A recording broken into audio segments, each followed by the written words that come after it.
O ano, narinig mo yon? Sabi ni Ed Sheeran tsaka ni Beyonce, "You look perfect tonight." Sabi nila yun sa akin. Grabe ang kumpiyansa ni B-Boy. O wag na kayong kumontra.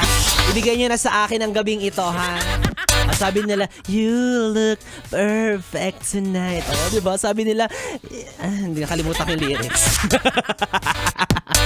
Yes, friend! Isang masaya, maganda, masigla at masaganang araw sa pagmumukha mo, oo. Ngayong Monday evening, March 2. Ay! Parang may something special today. May napapansin ka ba? Na parang ang sigla-sigla, ang saya-saya, ang bibo-bibo ni Bibo-Bibo, yes. Well, happy talaga ang araw na to dahil today is Bibo-Bibo Day. Yarn! Diba? Meron ako, akin ang pagkakataon at gabing ito para magpapansin sa inyo. Oo, ako ang main character sa araw na to. Dahil dyan, sabay-sabay tayo kakanta ng happy birthday to me. Na-require. Dali. Happy birthday to me. Ang awkward talaga niyan, no?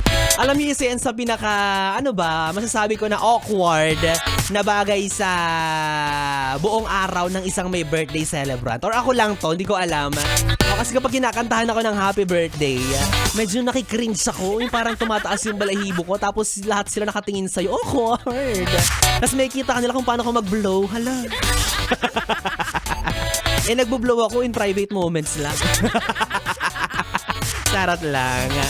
Diba? Parang ako lang yung may birthday na talaga namang pinagsisigawan at pinagkakalat sa lahat na birthday niya, no? Ganun kasi kakapal yung mukha ko. Ganun talaga. Dapat proud ka. Diba? Na kahit patanda ka ng patanda, at least buhay ka pa yon. O kaya wish ko lang na kahit wala akong masyadong pera, ang mahalaga ay lagi kitang kasama. Sas! Baliktad. Kahit hindi kita kasama, basta marami akong pera, yun ang sapat na. Sarot lang. At saka ito may fun fact ako sa inyo. Fun fact! Alam nyo ba na ang ibig sabihin talaga ng B-Boy sa B-Boy-Bibo ay birthday boy? Kulit niya, no? Kulit mo na B-Boy-Bibo, di ka makamove on. Birthday na birthday yarn.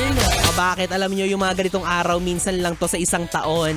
Diba? Isang beses lang ito na magdaraan sa buong taon natin. Kaya ikaw kapag magba-birthday ka, namnamin mo na, ha? Lasapin mo na yung moment. At pagdaan yan, ibig sabihin yan, tatanda ka na naman. Ewan ko ba, yung iba kapag birthday nila, nahihiya silang sabihin sa mga kakilala nila. Diba ayaw nila ipagkalat na, uy, birthday ko ngayon. Dapat sabihin mo. Ipagkalat mo, ipaalam mo sa buong mundo. Well, alam ko naman kung bakit. Kasi makakansyawan ka ng, uy, pa-spaghetti ka naman. Ice cream ka naman dyan. Kayo naman. Dapat nga yung may birthday yung nililibre nyo, dapat kayo yung nagre-regalo. Kayo talaga. Kaya sa mga gusto pong magpadala, grabe ang segue. Grabe yung transition ng talk. Diba? Speaking of, sa mga gusto pong magpadala ng regalo kay B-Boy-Bibo, bukas pa po ang aming opisina para sa mga atang. Kung gusto niyong humabol sa padala ni Tin Rivera na pizza, wala pa po itong panulak. Kung gusto niyong dagdagan ng pambara, open pa po kami dito.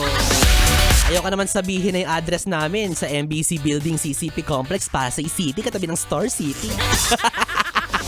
Kapal talaga ng muka. Ay nako, Osha, yes friend. Kakain nguya muna kami dito ng malambot na cake ni Gando Wanda. Kasi birthday niya rin nung nakaraan, February 27. Diba? Ang dami nagbo-birthday dito. Yes. Wala mo lang nakakarating na handa, Walang papansit, walang pa-spaghetti, So kakain muna kami ng matchalap, matamich, at malambot na cake. Kanya-kanyang handa muna dito kasi hindi nyo kami pinapadalahan.